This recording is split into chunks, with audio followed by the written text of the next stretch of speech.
আহমদ আনসারী রহমতুল্লাহ আলাই, আল্লাহ তাআলা তার কবরকে জান্নাতের উঁচা মাকাম বানিয়ে দেন। ওনার এক বয়ানে শুনছিলাম, হুজুর একবার কইছে যে চাচায় ভোরবেলা খেতে কাম করছে সারাদিন, সেই ভোর রাত্রে চলে গেছে খেতে, রাতের 10টা-11টা বাজে ঘরে আসছে। তো ঘরের লগের ঘরে বাতিজা, রাত 11টা, চাচায় বাতিজা শুনতেছে চাচায় একামত দিয়া নামাজ ছুটতে আছে, নিজে নিজে নামাজ পড়ে রাখে, বাকি একামত দিয়া লইছে আগে, এরপরে নিজে নামাজ। এখন একামত দিছে, বাতিজা শুনছে চাচায় নামাজ ছুটছে, ঠিক আছে, কিন্তু দেখে যে 5-10 মিনিটের মাথা আবার একামত দিছে, আবার দিছে একামত চাচা দিয়ে, আবার কি জানি নামাজ পড়লো মনে হয়, একটু পরে আবার একামত দিছে। ভাতিজা কই নারিলা কি এটা কি নামাজ, কুদ্দুর পর একামত দেয় আবার, এরম নামাজ তার শুনছি না। কয়বার একামত দন লাগে, মনে করেন এশার নামাজের একামত কয়বার, একবার না, তো এবার এটা কি নামাজ পড়তে আছে তোমরা দেখ, 4-5 বার হয়ে গেছে একামতে দেয় কুদ্দুর পর। তো ভাতিজা গিয়া টেনশনে উঠতে গিয়া চাচার কাছে, চাচা এইটা হুজুরের মুখে আমি এটা শুনছি, চাচা এটা কি নামাজ পড়তে আছেন যে কুদ্দুর পর কাদ কামাতিস সালাহ কইতে আছেন, দেখ কোন ওয়াক্তের নামাজ, কি নামাজ করেন? তখন চাচা বলতেছে, বাতিজা সেই যে ভোর রাত থাকতে গেছি খেতে, আর এই অল্প আগে আসছি, ফজর, জোহর, আসর, মাগরিব, এশা এক ওয়াক্ত নামাজ পড়ছি না, এই সব দিন নামাজ একটার পর একটা একামত দিয়া পড়তে আছে করে, এমন না বুঝছি এতবার কাদ কামাতিস সালাহ মানে ধান রুইতে রুইতে 5 ওয়াক্ত নামাজ শেষ। আহা, ছেলেরা মোবাইল টিপতে টিপতে 1 ওয়াক্ত নামাজও পড়ে, সকালবেলার এই একটু ঘুম, অথচ কেহই ফজরের আগে ঘুমায় না। এমন না যে ঘুমাইছে 3টা বাজে, উঠতে লাইতে হয়েছে 4টা বাজে, এমন ঘুমাইছে 12টা, 1টা বাজে, 11টা বাজে। ঘুম থেকে উঠার টাইম হয়েছে ফজরের টাইম, কমপক্ষে 6 ঘন্টা পর। কি নাফরমান, কি নাফরমান! আরে কি শক্ত ডাকাত, কি নিকৃষ্ট হারামি যে ফজরের নামাজ। আমার একারে ফজরের নামাজ যে পড়ে না তারে আমার বেশি অসিব্য মনে হয়, একারে তে বেশি অসিব্য, একেবারে বেয়াদব, এটা একদম বেয়াদব, এটা বেশি অসিব্য, এটা নিকৃষ্ট বেয়াদব, এটা একেবারে জানোয়ার, এটা হাইওয়ান, এটা খবিস, এটা খবিস যেটা ফজরের নামাজ, একেবারে নিকৃষ্ট অপদার্থ বলতে যেটারে বুঝায় এটা। মানুষ এত বেয়াদব হয় না, কোন মানুষের বাচ্চা এত নিকৃষ্ট হবে না। কিরে বেটা, 6 ঘন্টা ঘুমাইলি, 5 ঘন্টা ঘুমাইলি, তুই কেমনে ফজরের নামাজ পড়স না? এটা কারণটা কি বল? এত বড় নিকৃষ্ট বেয়াদব কেমনে হয় মুসলমান? চিন্তা করো। আমি আজকেও একেবারে কারেক্ট 4:45 জামাত, বিশ্বাস করো 4:35 যখন বাজে আমি তখন বাসা আসছি,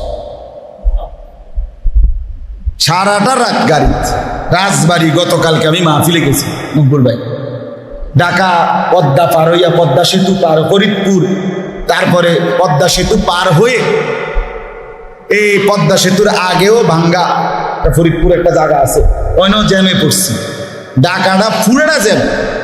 এই জ্যাম পার করে আইতে আইতে আইতে বাসায় যখন আসছি, বিশ্বাস করেন আর ফজরের জামাতের আর 5-7 মিনিট বাকি, ফজরের নামাজ অজুটা করেই মসজিদে গিয়া ফজর পড়ে, ফজর বাদ আমার কওমি মাদ্রাসা সংগঠনের মিটিং, আগে মিটিং দিয়ে রাখছি, আমার খবরও নেই, আর এত রাজ্যে লাগবে আমি এটা ভাবিও না। এই যেখানে মিটিং হবে, ফজরের নামাজ সালামটা ফিরাই আমার শিক্ষক নাজেম সাহেব, মাওলানা মাসুম, এরে আমি ডাকি হলো মাসুম, আমি এনে বইয়া কাইতুইয়া ঘুমাইতে আছি, তারা আইতে আইতে, মানে মিটিংয়ের সদস্যরা আসতে আসতে যে কদ্দুর সময় পাই, ঠিক 40-42 মিনিট হবে, তারা আসতে আসতে লাগছে মিটিং, এ কদ্দুর টাইম ঘুমাইছে। ওই যে আমি আপনাদের বললাম না একটু আগে যে ভাই আমার কাছে ঘুমাইতে আসে, এই কারণে আসলে ঘুমাইতে পারিনি, তাই সারাটা দিনই দৌড়াদৌড়ি গেছে।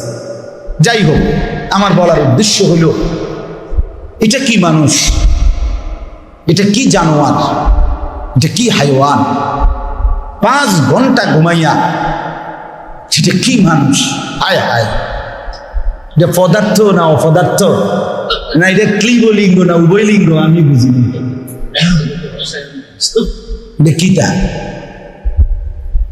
জলজ্জান্ত মুসলমান এভাবে দিনের পর দিন কখনোই মনে পড়ে না ফজরের নামাজের কথা, তার রবের কথা।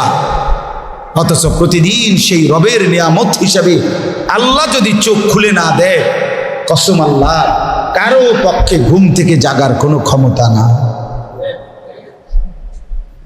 হ্যাঁ, যেই কোনো মানুষ যখন ঘুম যায় নিজের ইচ্ছায় সাথে সাথে ঘুম আসে।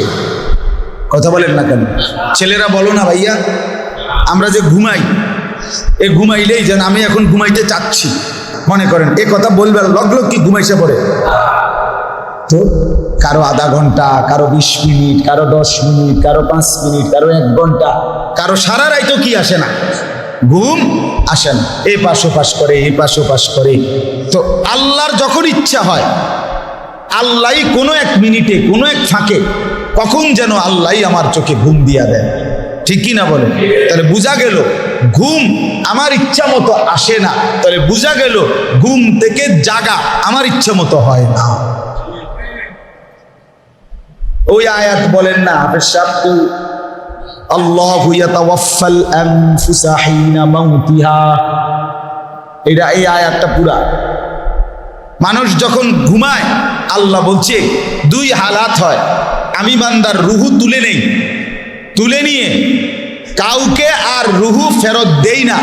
আর ওয়ুরসিলুল উখরা ইলা আজালিম মুসাম্মা, কোন কোন রূহকে আমি একটি নির্দিষ্ট সময়ের জন্য আবার তার দেহের মধ্যে ফেরত দেই ঘুমের সময়, উঠার সময়। আল্লাহ বলছেন ওয়ুরসিলুল উখরা ইলা আজালিম মুসাম্মা, আল্লাহ বলেন আমি ফেরত দেই। মানুষ যখন ঘুমায় তো রূহ কি হয়ে যায়? সরে যায়। এই জন্যই তো মানুষের স্বপ্নে দেখে, দেখেন না, শরীর এখানে কিন্তু রুহু কি করে? ঘুরে। এবার ঢাকা সিটাং ঘুরা, লন্ডন আমেরিকা ঘুরা। ওই যে একজনে কৌতুক কইছে যে কয় ঘুমের মধ্যে দেখছে বিশ্বকাপ খেলতে আছে, এরপরে খেলতে খেলতে খেলতে খেলতে একটা গোল যে দিছে, একটা শট দিছে, ডাইরেক্ট গোল ফুসকে দিচ্ছে, গোল আর ডাইরেক্ট গোল, গোল করে যে শিক্ষার দিয়ে উঠছে, উঠটা দেখে যে পাওটা মশারি ছিদ্র করে, মশারি ছিঁড়া, ওই যে গোল দিছে, মশারির কোনা ছিঁড়া লাগছে। কত বড় গোলটা দিল চিন্তা করছে।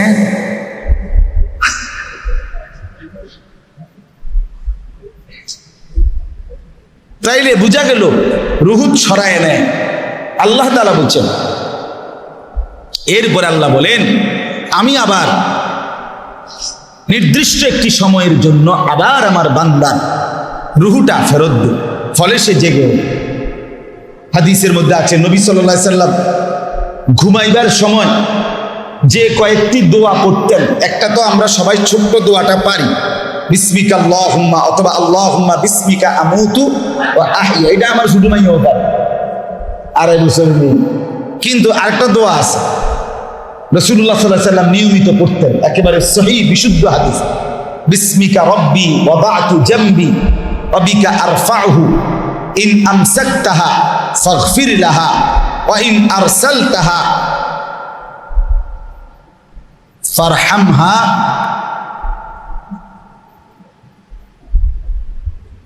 ইন আমসাকতাহা ফারহামহা ওয়া ইন আরসালতাহা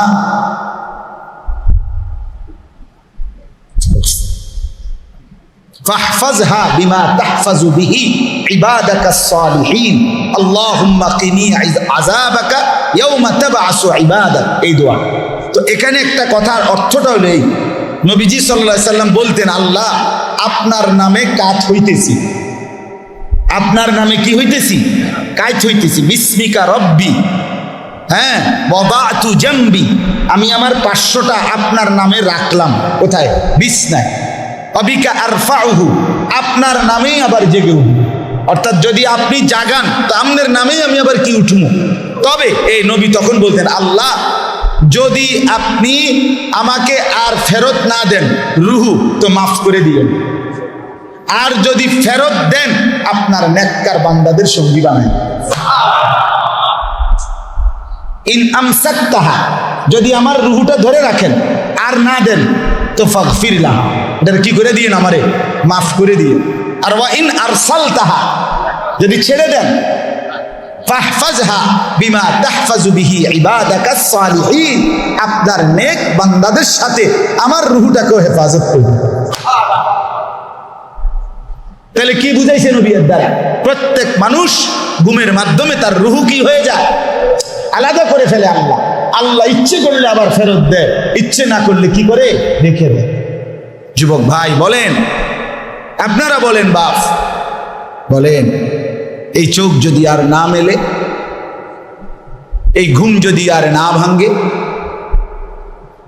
কে জাগাবে? কে?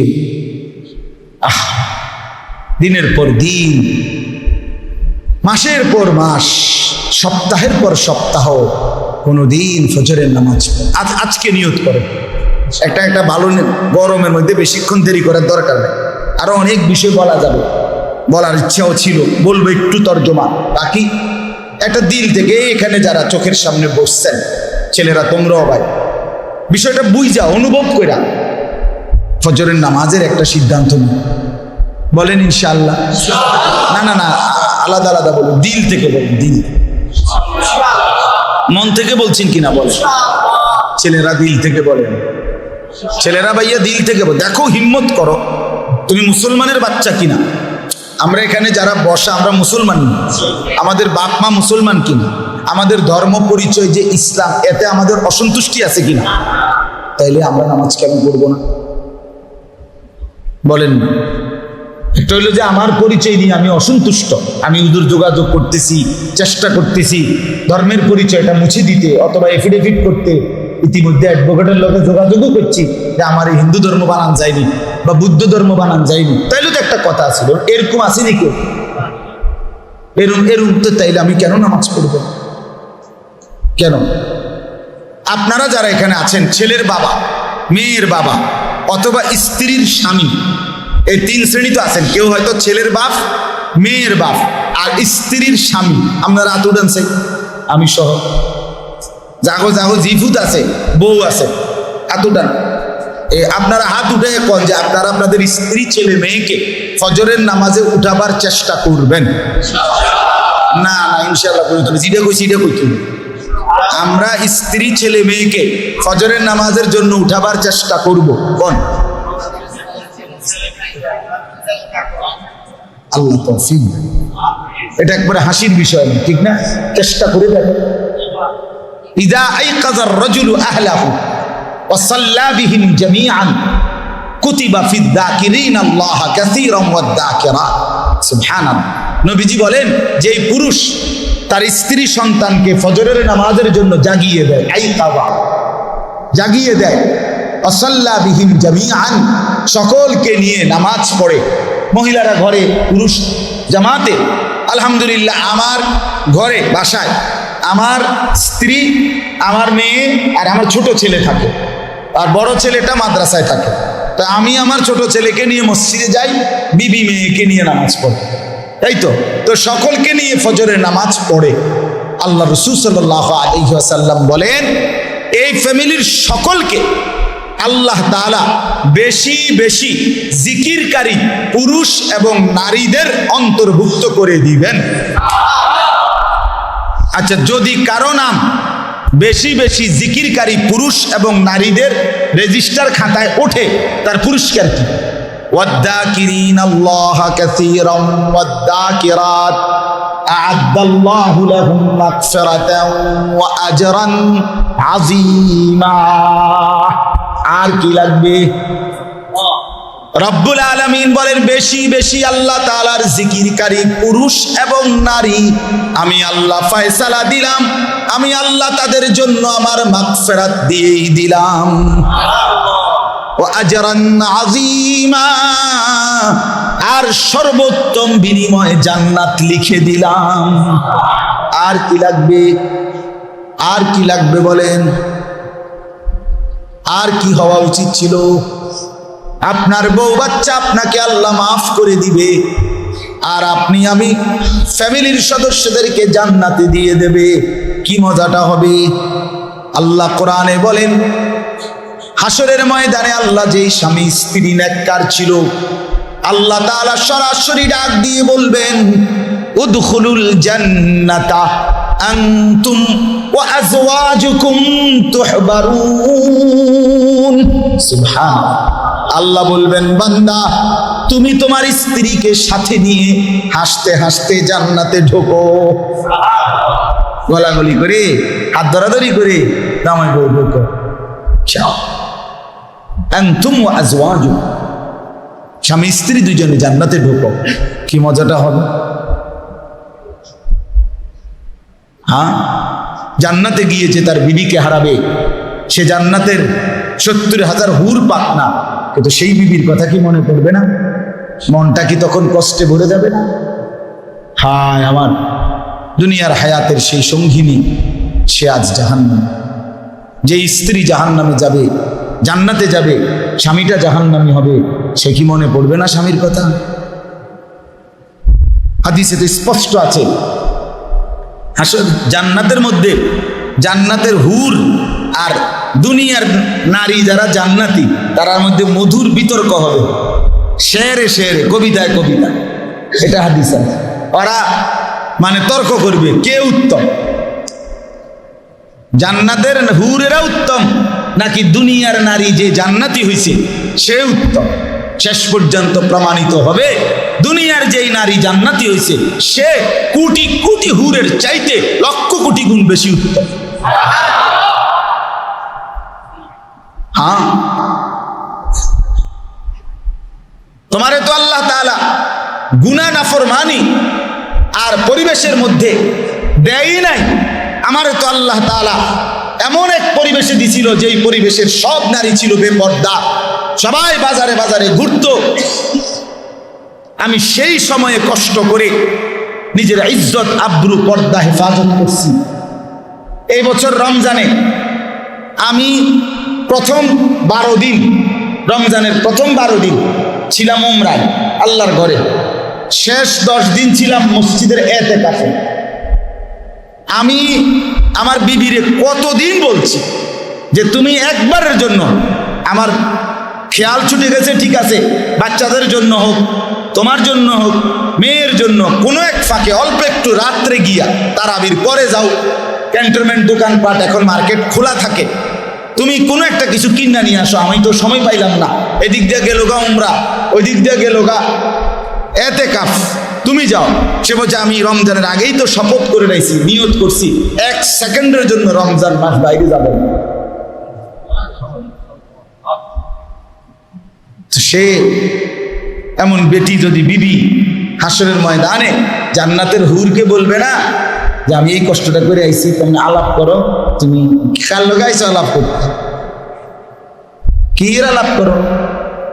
একজন লোক মনে করেন অন্ধ, জন্মান্ধ, এনে যদি কয় এখানে বইয়া আল্লাহর রহমতে আপনাদের দোয়ায় আল্লাহর শপথ করে বলতে পারি জীবনে কোনোদিন ভিন নারী পর নারী দেখি নাই, আপনারা কি করবেন? সুবহানাল্লাহ। ওরা না আব্দুল কাদের জিলানী নাকি? বেটা কি এর আব্দুল কাদের জিলানী? হ্যাঁ বেটা, তুই তো চোখেই দেখো না বেটা, তোর কি বেগানা নারী কি তার এগানা নারী কি তার? ঠিক কিনা বলেন না কেন? এখানের মধ্যে বেড়াগিরি কি আছে এখানে? তুমি তো চোখেই দেখো না। কিন্তু যার চোখে দেখার পুরা সামর্থ্য ছিল সে দেখে নাই, চোখ নোয়াইছে, সে বলতে পারবে এটা আমার কষ্টের বিষয়, মেহনতের বিষয়। তাইলে এটা পুরস্কার বেশি না? এই জন্য দুনিয়ার স্ত্রী যদি জান্নাতি হয়, নারী জান্নাতি হয়, জান্নাতের 70,000 না 70 কোটি নারীর উপরে যা দুনিয়ার নারী হবে সর্দার। সর্দার। যাই হোক, কথার প্রসঙ্গে আমরা অন্য কথা লম্বা করে বলে ফেললাম। একই হিসাব আপনার জন্যই বলা, যখন যা আল্লাহ তাআলার পক্ষ থেকে দিলে আসলো বললাম আল্লাহরই পক্ষ থেকে। এই জন্য আপনাদের কাছে অনুরোধ করি, এই আজকে যারা এই মজমার মধ্যে বসছেন বা আমি একটু শক্ত বলে ফেলছি ফজরের নামাজের বিষয়টা, কিন্তু আমার এটা খুব দিলে লাগে, আমার এটা খুব বেশি কষ্ট লাগে। যাহারি মুসলমান এটা একটা বেশি বেশরম আমার কাছে মনে হয়। একটা হলো আমি ঘুমাইছি না, আমি ঘুমাইলাম, আমি কেন ফজরের নামাজ পড়বো না? সকালবেলা একটা মানুষের অফিস থাকে না, দোকান থাকে না, কোনো কারণ নাই, মানে ব্যস্ততার কোনো অজুহাত ফজরের নামাজের সময় আছে কি ভাইয়া? ফজরের নামাজের ওয়াক্তে কার কার অফিস করে, কোন কোন ব্যাংক করে? ফজরের ওয়াক্তে একটা ঠিক ফজরের টাইমে আপনি দোকান খুলতে হইব, এটা এমন জরুরি কাজ?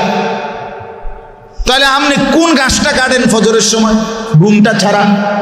আর সেই ঘুমটা তো আপনি গেলেনি, এমন তো না যে আমি ঘুমাইছি না, আমি তো 3 ঘন্টা 4 ঘন্টা 5 ঘন্টা হলেও ঘুমাইছি, তো আর অসুবিধাটা কোথায়?